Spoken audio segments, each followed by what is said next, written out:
Video like जरूर कर लीजिए और ऐसे वीडियो लगातार फ्री में पाने के लिए चैनल को तुरंत सब्सक्राइब कर लीजिए और बेल आइकन को जरूर टैप कर लीजिए ताकि आगे भी सारे वीडियो आपको मिलते रहे। यूट्यूब में फॉलो करते हैं तो प्लीज ये वाला फ्री टेलीग्राम चैनल जरूर ज्वाइन कर लीजिएगा। सारे नोटिफिकेशन सारे अपडेट यहीं पे आते हैं, ध्यान रखिए। Hello everyone, welcome to R by study for civil services. Myself Alka Pandey. तो दोस्तों, इस वीडियो में हम लोग देख रहे हैं पर्यावरण एवं पारिस्थितिकी और आज हम पढ़ेंगे जैव विविधता हॉटस्पॉट के बारे में। तो देखिए, जैव विविधता हॉटस्पॉट एक ऐसा जैव भौगोलिक क्षेत्र है जिसमें जैव विविधता का एक महत्वपूर्ण हिस्सा मौजूद होता है और लगभग हर समय इसे विनाश का खतरा बना रहता है। ठीक है। हॉटस्पॉट शब्द को सर्वप्रथम प्रयोग इसका नॉर्मन मायर्स ने किया था 1988 ईस्वी में। ये इंपॉर्टेंट है। कुछ टर्मिनोलॉजी जैसे बायोडाइवर्सिटी हुआ, निशे, इकोलॉजिकल सक्सेशन, मतलब ऐसे जैसे जैव विविधता हॉटस्पॉट, इन शब्दों का प्रयोग सर्वप्रथम किसने किया था, उन वैज्ञानिकों के नाम याद रखिएगा, एग्जाम में पूछा जाता है। वर्तमान में पृथ्वी पर कुल 36 मान्यता प्राप्त जैव विविधता हॉटस्पॉट हैं। ये पृथ्वी पर जैविक रूप से सबसे समृद्ध, लेकिन इसके बावजूद भी इनका अस्तित्व खतरे में है, ऐसे स्थलीय क्षेत्र होते हैं। ठीक है। तो क्या समझ में आया कि जैव विविधता हॉटस्पॉट जो होता है वो जैविक रूप से सबसे समृद्ध होते हैं। ठीक है। उसमें बहुत ढेर सारी डाइवर्सिटी, विविधताएं पाई जाती हैं, लेकिन इसके बावजूद भी उनका अस्तित्व खतरे में होता है। हमेशा इनके विनाश का खतरा बना रहता है। ये ऐसे स्थलीय क्षेत्र होते हैं। जैव विविधता हॉटस्पॉट के रूप में अर्हता प्राप्त करने के लिए किसी भी क्षेत्र का 2 सख्त मानदंडों पर खरा उतरना आवश्यक होता है। इसके 2 मानदंड होते हैं। पहला तो ये कि इस क्षेत्र में पाए जाने वाले संवहनी पौधों की संख्या कम से कम 1500 प्रजातियां ऐसी होनी चाहिए जो पृथ्वी पर कहीं और नहीं पाई जाती हों। ठीक है। मतलब कि स्थानिक प्रजातियां होनी चाहिए जो उसी स्थान पर पाई जाती हूँ और कहीं नहीं, और उनकी संख्या 1500 होनी चाहिए, 1500 प्रकार की प्रजातियां। और दूसरा कि अपनी प्राथमिक मुख्य वनस्पति का कम से कम 70% खो दिया होना चाहिए। ठीक है।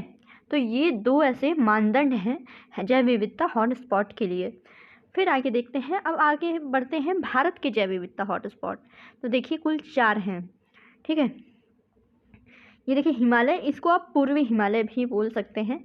इसमें है पाकिस्तान, तिब्बत, नेपाल, भूटान, चीन और म्यांमार। ठीक है। पूर्वी हिमालय का हिस्सा। दूसरा है भारत बर्मा। तो इसमें क्या है कि पूरा पूर्वोत्तर भारत, और जिसमें असम, अंडमान समूह के द्वीप, Myanmar, Thailand, Vietnam, Laos, Cambodia, दक्षिण चीन के भी क्षेत्र इसमें शामिल हैं। इनको छोड़ करके शामिल है। फिर उसके बाद नंबर आता है पूर्वी हिमालय। फिर है पश्चिमी घाट और श्रीलंका। तो इसमें पश्चिमी घाट के समस्त क्षेत्र और श्रीलंका के भी कुछ क्षेत्र शामिल हैं। और सुंदालैंड, तो इसमें क्या है, निकोबार द्वीप समूह, इंडोनेशिया, मलेशिया, सिंगापुर, ब्रुनेई और फिलीपींस के कुछ क्षेत्र शामिल हैं। ठीक। तो ये हमने देख लिया कि हिमालय, भारत बर्मा, पश्चिमी घाट और श्रीलंका और सुंदालैंड। ठीक। तो एग्जाम में देखिए कई बार पूछा गया है, तो कंफ्यूज मत करिएगा। पूर्वी हिमालय को इसको करेक्ट कर लीजिए थोड़ा और ऑथेंटिक वे में, तो पूर्वी हिमालय होगा। पूर्वी हिमालय, पश्चिमी घाट, ये हैं। आगे, जैव विविधता हॉटस्पॉट केवल उष्णकटिबंधीय प्रदेशों में नहीं बल्कि उच्च अक्षांशीय प्रदेशों में भी पाए जाते हैं और अंडमान निकोबार द्वीप समूह, भारत म्यांमार सीमा तथा सुंडालैंड का ही भाग है। ये भी जो अंडमान निकोबार द्वीप समूह है वो भी जैव विविधता के दृष्टिकोण से बहुत ही ज़्यादा धनी है। ठीक है। और ये जो है ये सुंडालैंड का भाग है, इस वाले पोर्शन में वो आता है। हिमालय जैव विविधता हॉटस्पॉट स्थलों में शामिल है। इसके अतिरिक्त भूमध्य सागरीय बेसिन और दक्षिण पश्चिमी ऑस्ट्रेलिया भी इसमें शामिल है। फिर आगे बढ़ते हैं। कंजर्वेशन इंटरनेशनल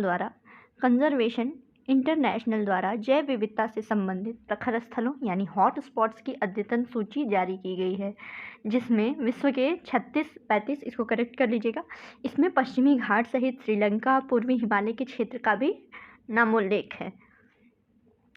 फिर आगे ये डेटा देख लीजिए कि भारत में 18 विशाल विविध यानी मेगा डाइवर्स देशों की कुल स्तनधारियों का 7.6%, पक्षियों का 12.6%, सरीसृपों की 6.2% और उभयचरों की 4.4% आबादी है। और जो पश्चिमी घाट है भारत में, 4 क्षेत्र हमने देखे थे, हिमालय का, पश्चिमी घाट, भारत बर्मा और सुंदरलैंड। इसमें पश्चिमी घाट जो है वो भारत के जैव विविधता की दृष्टि से सर्वाधिक संतृप्त देश है, सर्वाधिक संतृप्त क्षेत्र है। फिर देखिए 36वें संविधान संशोधन 1975, हम सभी जानते हैं इसमें क्या किया गया था, इसमें सिक्किम को भारत का अभिन्न अंग बना लिया गया। इसे वनस्पति शास्त्रियों का स्वर्ग माना जाता है क्योंकि पूर्वी हिमालय के हॉटस्पॉट क्षेत्र में आता है और जो जैविक विविधता से परिपूर्ण है। यहाँ के मुख्य निवासी लेप्चा, भूटिया और नेपाली लोग हैं, परंतु इन प्रयासों के बाद भी जैव विविधता का ह्रास हो रहा है और विभिन्न प्राकृतिक एवं मानव जनित कारक जो हैं इन ह्रास के लिए उत्तरदायी हैं। फिर इसका संरक्षण देखते हैं, इसका जैव विविधता का संरक्षण। तो मानव अस्तित्व के लिए जैव विविधता अति आवश्यक है। जीवन का हर रूप एक दूसरे पर इतना निर्भर है कि किसी एक प्रजाति पर संकट आने से दूसरों में असंतुलन की भावना पैदा हो जाती है। ठीक, सभी एक दूसरे से देखिए इंटरकनेक्टेड हैं।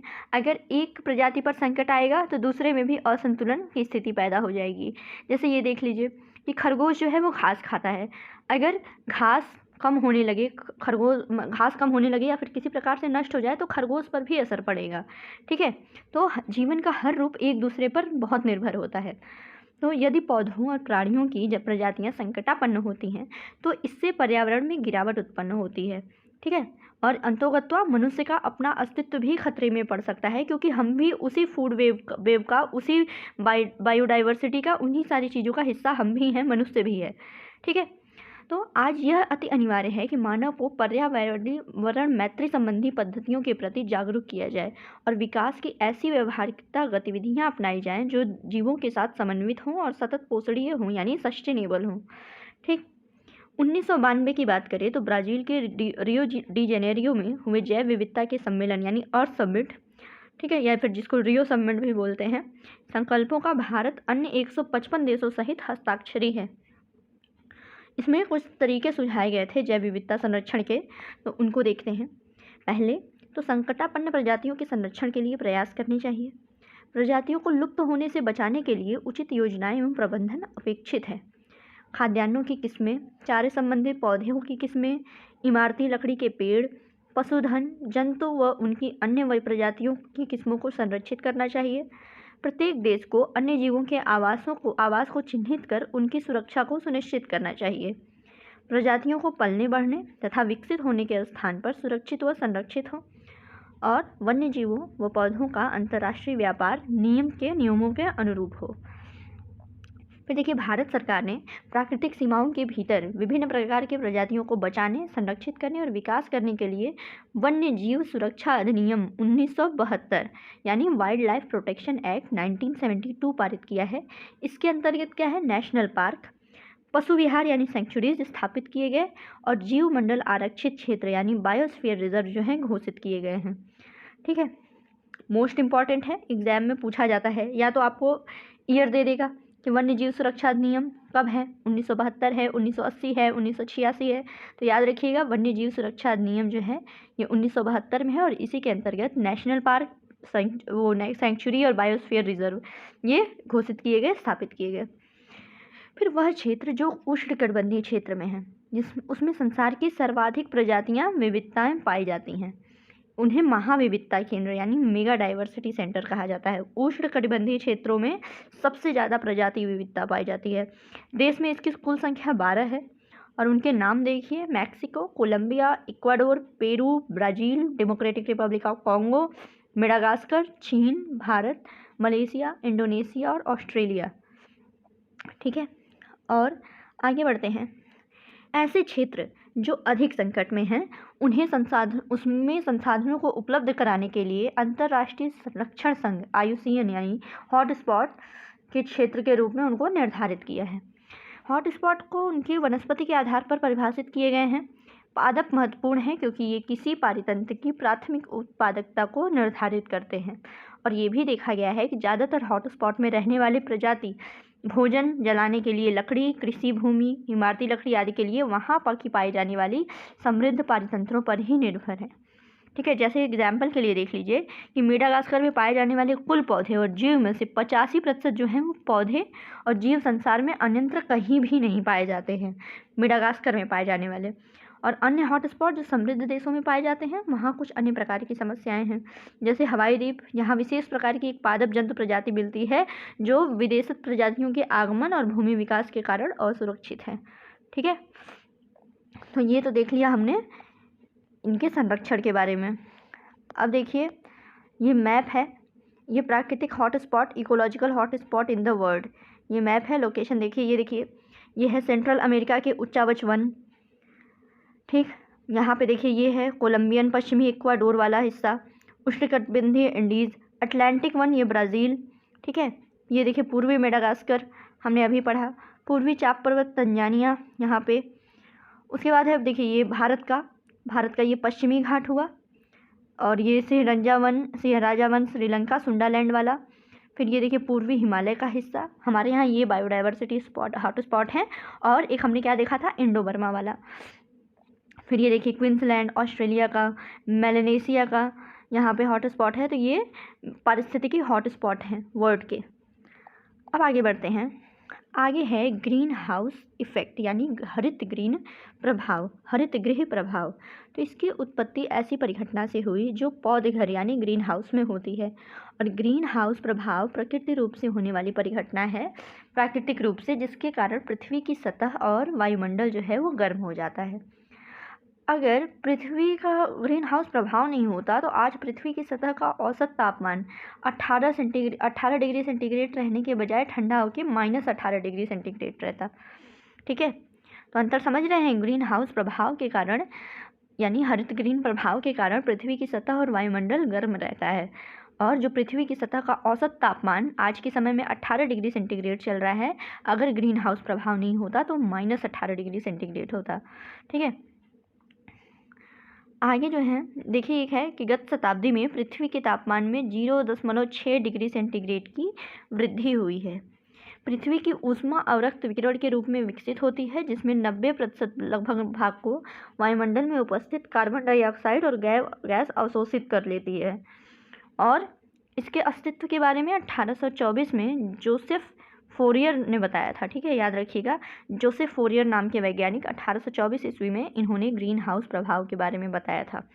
ग्रीन हाउस प्रभाव में वायुमंडलीय गैसों, मुख्यतः कार्बन डाइऑक्साइड द्वारा अवरक्त विकिरण को अवशोषित कर लिए जाने को वायुमंडल का तापमान बढ़ता है। ठीक है, कार्बन डाइऑक्साइड के द्वारा अवरक्त किरणों को अवशोषित कर लिया जाता है, जिससे वायुमंडल में तापमान बढ़ने लगता है। और प्रमुख ग्रीन हाउस गैसें कौन सी हैं? देखिए जलवाष्प है, carbon dioxide, methane, nitrous oxide और कार्बन फ्लोरोकार्बन। ठीक है, क्लोरोफ्लोरोकार्बन। ठीक है, याद रखिएगा, इसमें जलवाष्प भी है, कंफ्यूज नहीं करना है। Chlorofluorocarbon, nitrous oxide, methane, carbon dioxide के साथ साथ जलवाष्प भी। आगे बढ़ते हैं, देखिए इसमें ग्रीन हाउस गैसों में प्रत्यक्ष रूप से शामिल गैसें। ठीक है, प्रत्यक्ष रूप से इसमें carbon dioxide, methane, nitrous oxide, chlorofluorocarbon, sulphur और ये नाइट्रोजन इत्यादि के। फिर उसके बाद अप्रत्यक्ष रूप से इसमें नाइट्रोजन ऑक्साइड भी है, कार्बन मोनोऑक्साइड भी, नॉन मीथेन वोलेटिल ऑर्गेनिक कंपाउंड्स और सल्फर डाइऑक्साइड, ये भी अप्रत्यक्ष रूप से शामिल हैं। ठीक है, IPCC यानी international panel on climate change द्वारा चिन्हित 6 प्रमुख हरित गैसों में मीथेन, क्लोरोफ्लोरोकार्बन और नाइट्रोजन, ठीक है, नाइट्रस ऑक्साइड, और जबकि sulphur dioxide green house gas नहीं है, यह अम्ल वर्षा के लिए मुख्यतः उत्तरदायी है। ये याद रखिएगा, सल्फर डाइऑक्साइड जो है ये ग्रीन हाउस गैस नहीं है, ये अम्ल वर्षा के लिए उत्तरदायी गैस है। फिर आज के समय में चिंता का कारण मुख्य ग्रीन हाउस गैसों में carbon dioxide, chlorofluorocarbon, methane, nitrous oxide और ओजोन है। ओजोन भी है, ये भी याद रखिएगा। और आगे किसी भी ग्रीन हाउस गैस का प्रभाव इसके सांद्रण में वृद्धि के परिमाण, वायुमंडल में इसके जीवन काल और इसके द्वारा अवशोषित विकिरण की तरंग की लंबाई पर निर्भर करता है। क्लोरोफ्लोरोकार्बन जो है वो अत्यधिक प्रभावी होते हैं। और वायुमंडल में उपस्थित ग्रीन हाउस गैसों में सबसे अधिक सांद्रण कार्बन डाइऑक्साइड का होता है। ठीक है, और इसका उत्सर्जन मुख्यतः जीवाश्मी ईंधनों जैसे तेल, गैस, कोयला के इत्यादि के दहन से होता है। ठीक है, और ये अपनी वृद्धि के लिए CO2 का उपयोग करते हैं। फिर देखें तो क्लोरोफ्लोरोकार्बन जो है मानवीय गतिविधियों से प्राप्त होते हैं, और ओजोन जो है समताप मंडल में उपस्थित होती है, जहाँ पराबैंगनी किरणों ऑक्सीजन को ओजोन में बदल देती हैं। ठीक है, जिससे पराबैंगनी किरणें क्या हैं, पृथ्वी की सतह पर नहीं पहुंच पाती और समताप मंडल में वाहित होने वाली ग्रीन हाउस गैसें भी ओजोन को नष्ट करती हैं। ठीक है, ओजोन क्षेत्र के बारे में हम जानते ही हैं, जो कि अंटार्कटिका के ऊपर है। आगे बढ़ें तो वायुमंडल में ग्रीन हाउस गैसों के उत्सर्जन को कम करने के लिए अंतर्राष्ट्रीय स्तर पर प्रयास किए गए हैं। इनमें से सबसे महत्वपूर्ण है क्योटो प्रोटोकॉल। याद रखिएगा, क्योटो प्रोटोकॉल। इसकी उद्घोषणा 1997 में की गई थी। और आखिरी में है तो पृथ्वी के धरातल के निकट वायु का औसत वार्षिक तापमान लगभग 14 डिग्री सेल्सियस है। ठीक है, 14 डिग्री सेल्सियस। तो इस वीडियो में बस इतना ही, देखेंगे अगले वीडियो में। Thank you so much.